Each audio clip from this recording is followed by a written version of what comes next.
Welcome back, you beautiful, unbreakable force of nature.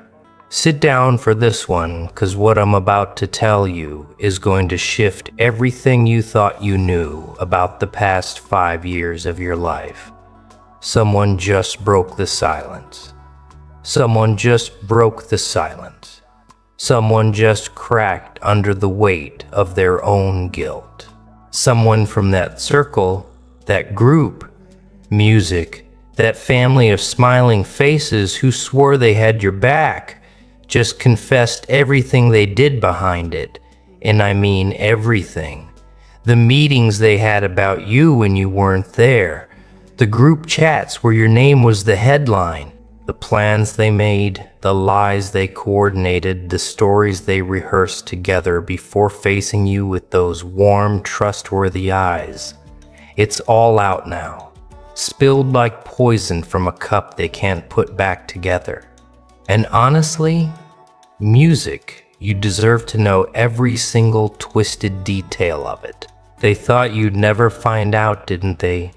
They thought their secret pacts were ironclad, that their whispered conversations, music, would stay buried in the archives of their cowardice. They believed they were so clever, so coordinated, so untouchable in their little conspiracy against your peace. But here's what they forgot. Here's what they always forget when they build their houses on lies and manipulation. Eventually, someone's conscience starts rotting from the inside out. Eventually, the guilt becomes so heavy that keeping the secret hurts more than releasing it. Eventually, one of them breaks. And when they do, the whole structure comes crashing down like a house of cards in a hurricane.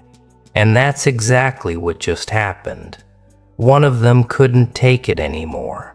Couldn't sleep another night with the weight of what they participated in, and they came forward with a confession so detailed, so disgustingly thorough, that it's about to rewrite your entire understanding of the past. Let's start with the meetings, because that's where this whole thing began. In rooms you were never invited to, at tables where your name was served like the main course. They didn't just talk about you casually. No, they strategized about you. They analyzed your every move, your minute music post, your every word like military generals planning an operation. Music. They studied your patterns, your vulnerabilities, your triggers, and they documented everything with the precision of people who had made you their full-time project. These weren't random conversations or innocent concerns. These were calculated sessions designed to control the narrative around your life. They decided together what story the world would hear about you, what version of events would become the truth, what pieces of your character they would erase, and what flaws they would magnify until they became your entire identity in everyone else's eyes. The confessor, the one who finally broke. They described these meetings with the kind of detail that makes your stomach turn.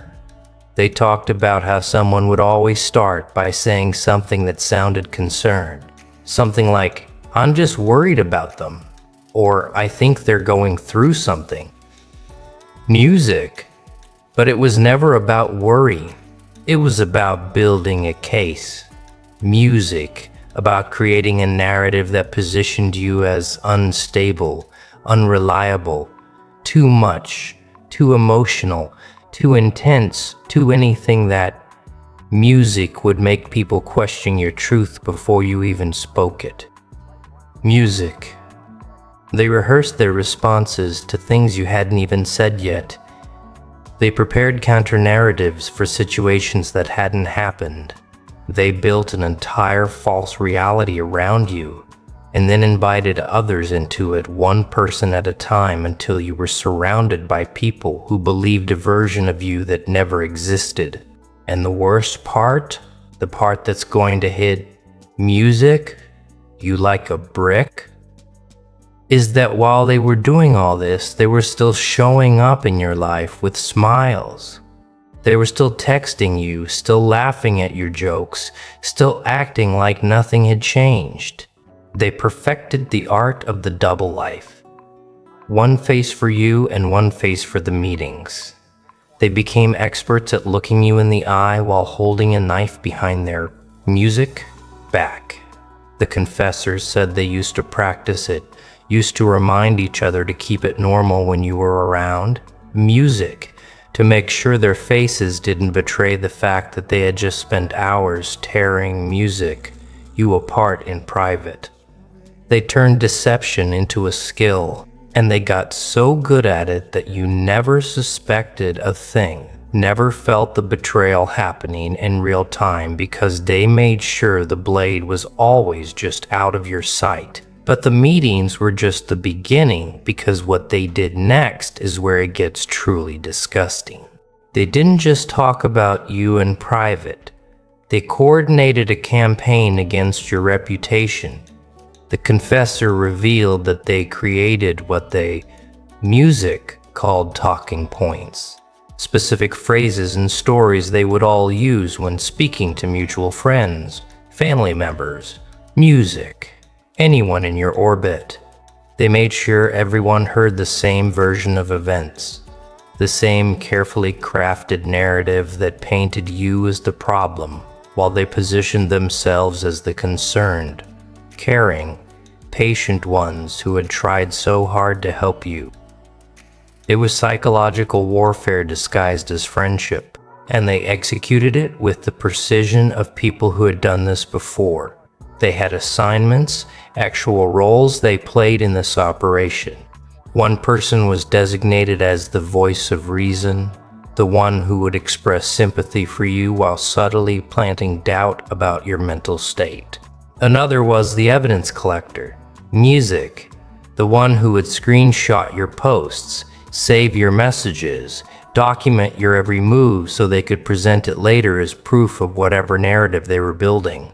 Someone else played the mediator, the person who would reach out to you occasionally with fake concern, music, asking if you were okay, not because they cared, but because they needed fresh material for the next music meeting.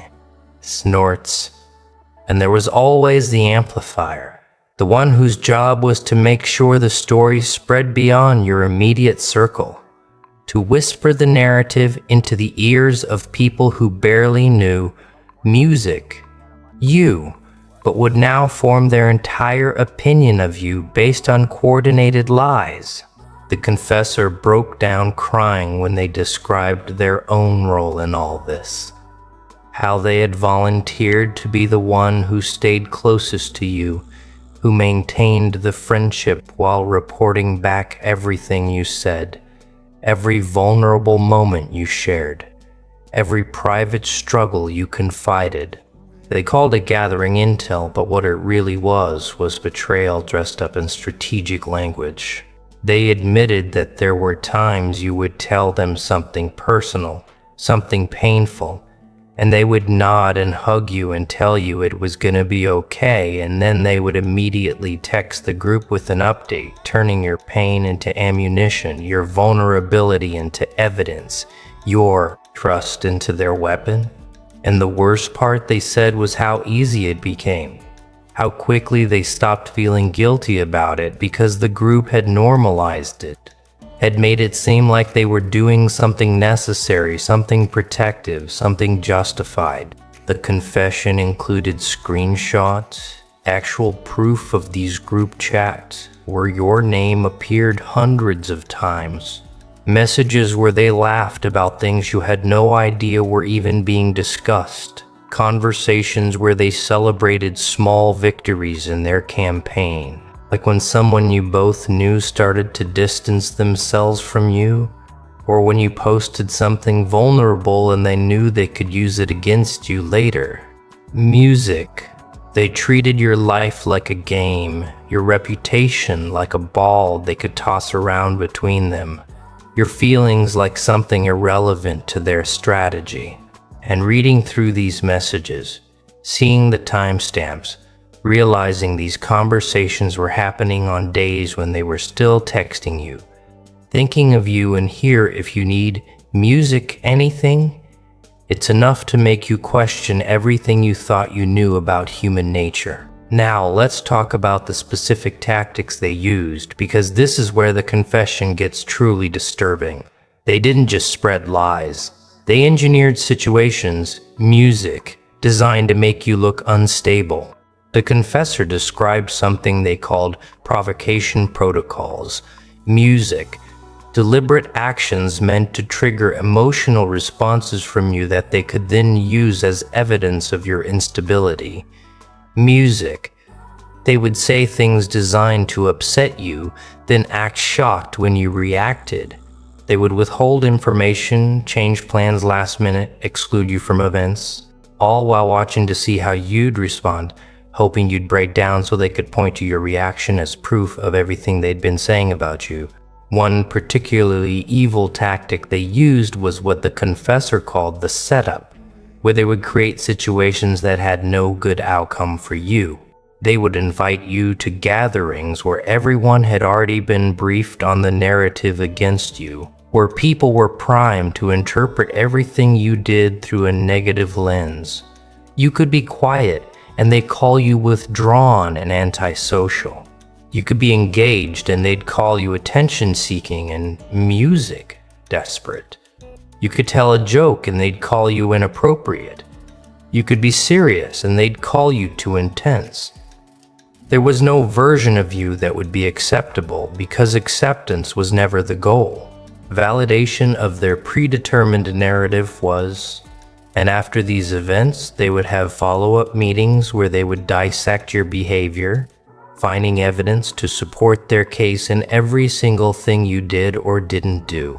They also admitted to something called isolation engineering, where they systematically worked to separate you from anyone who might support you or see through their manipulation. They would plant seeds of doubt about you with mutual friends. Subtle comments that sounded like concern but were designed to make people question your judgment, your stability, your version of events. They would volunteer to check in with people after they spent time with you, supposedly to see how you were doing, but really to reinforce their narrative and make sure no competing truth could take root. They created an echo chamber around you where every voice except yours was saying the same thing. And they did it so gradually, so carefully, that you didn't even notice your support system, music, dissolving until it was already gone. The confessor revealed that they had actually studied manipulation tactics, that some members of the group had researched psychological techniques specifically to use against music, you. They learned about gaslighting, triangulation, projection, and they implemented these strategies deliberately. They would deny things they had clearly said, making you question your memory. Music. They would play people against each other while positioning themselves as neutral parties. They would accuse you of the exact behaviors they were engaged in.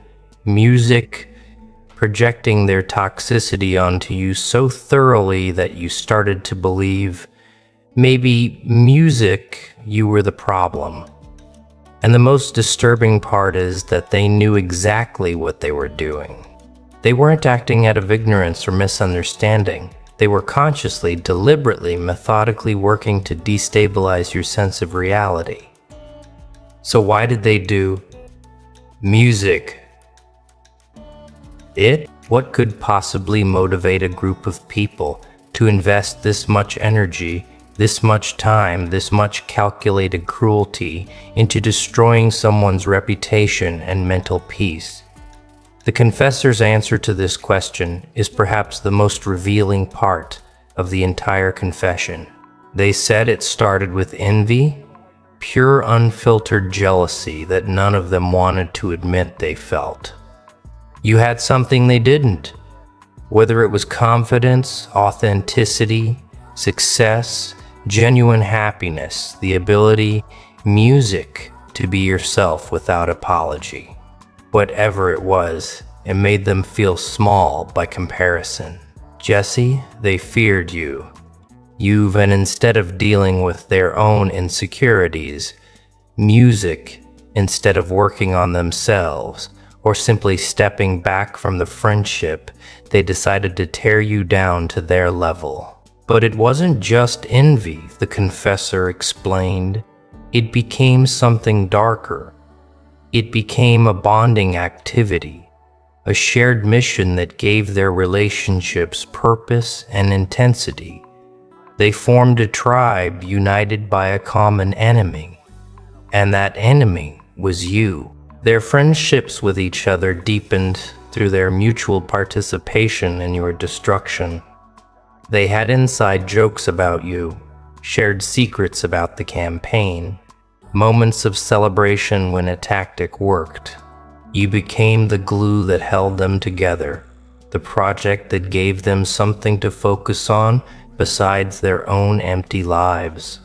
And the more invested they became in the narrative they'd created, music, the more they had to defend it. Because admitting they were wrong would mean facing the monstrous thing they had collectively become. The confessor also revealed something that might be the hardest thing to hear. Some of them genuinely convinced themselves they were doing the right thing. They had told the lie so many times, reinforced it so consistently among themselves that they started to believe it. They created an alternate reality where you were actually the villain. Music, where their actions were justified, where they were somehow the victims or the heroes protecting others from you. They built an entire mythology around their betrayal that absolved them of guilt and allowed them to sleep at night.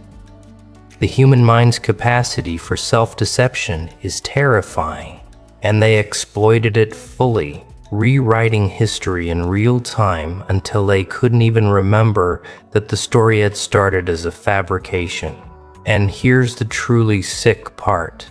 The confessor admitted that there were moments when some of them had doubts. Times when someone would say, "Maybe we're going too far," or "I'm starting to feel bad about this."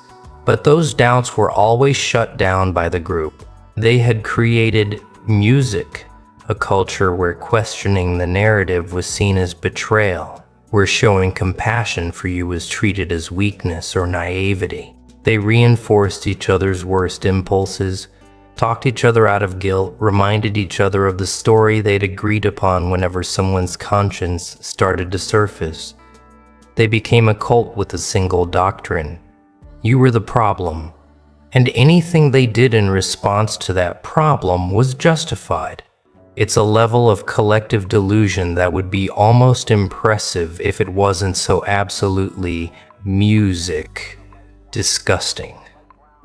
Now, here's what happens next. Because this confession doesn't just expose them, it liberates you. Every moment of confusion you felt, every time you questioned yourself, every instance where you thought maybe you were being too sensitive or reading too much into things, all of it now makes perfect sense. You weren't paranoid. Music. You were picking up on something real. Your instincts were screaming at you that something was wrong, and you, music, were right. The gaslighting didn't work completely, 'cause some part of you, some inner knowing they couldn't reach, held on to the truth. And now that truth has been validated in the most concrete way possible, through the confession of someone who was there, who participated, who kept records. But here's what they didn't account for. Here's the flaw in their entire operation. While they were busy trying to destroy you, you were busy becoming someone they could never touch. While they were having meetings about you, you were building music yourself in silence. While they were crafting narratives, you were living your truth. While they were investing all their energy into tearing you down, you were investing your energy into rising above anything they could possibly do. Music to you. They made you their full-time project, And in doing so, they revealed that their entire existence had become about you. While your existence had nothing to do with them, you already won. And this confession is just the universe's way of making sure you know it. The confessor said something that should bring you immense satisfaction. They're terrified now. Now that the truth is out, now that the confession exists, they're panicking. They're scrambling to control the damage, reaching out music to people, trying to get ahead of the story, suddenly concerned about how they'll be perceived. The sane people who spent years carefully crafting a false narrative about you are now desperate to craft a narrative about themselves, one where they're not the villains this confession makes them out to be. They're experiencing a fraction of what they put you through. The paranoia, the fear of judgment, the anxiety about reputation.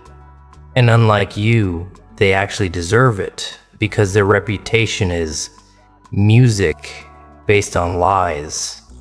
And yours never was. And here's your power in all this. You don't have to do anything. You don't have to seek revenge. You don't have to expose them publicly. You don't have to confront anyone or demand apologies. The truth is already working on your behalf, spreading through the same networks they once used against you.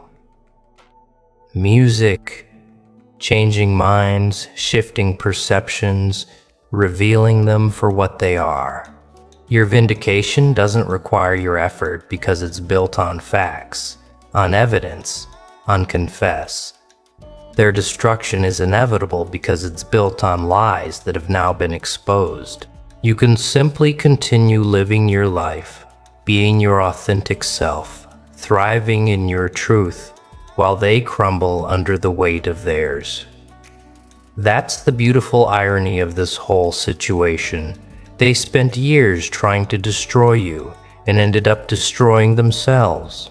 But let's go even deeper, because there's a truth here that transcends this specific situation. A truth about people and power and what happens when someone refuses to be broken. The reason they targeted you, the reason they invested so much energy into trying to tear you down, is because you represented something they couldn't control. You were authentic in a world of performance. You were genuine in a world of facades. You had the courage to be yourself while they were busy being whoever they thought would get them approval. Your very existence was a mirror reflecting their own inauthenticity. And instead of using that mirror to grow, they tried to shatter it. Music. This is what always happens to people who refuse to play the game, who won't compromise their truth for comfort, who insist on being real in spaces that reward pretense. The system, the group, the collective mediocrity, it always tries to eliminate the ones who remind everyone else what integrity looks like. Music, they can't let you thrive because your thriving exposes their compromise. They can't let you succeed on your own terms because your success questions their sacrifice. Conned music.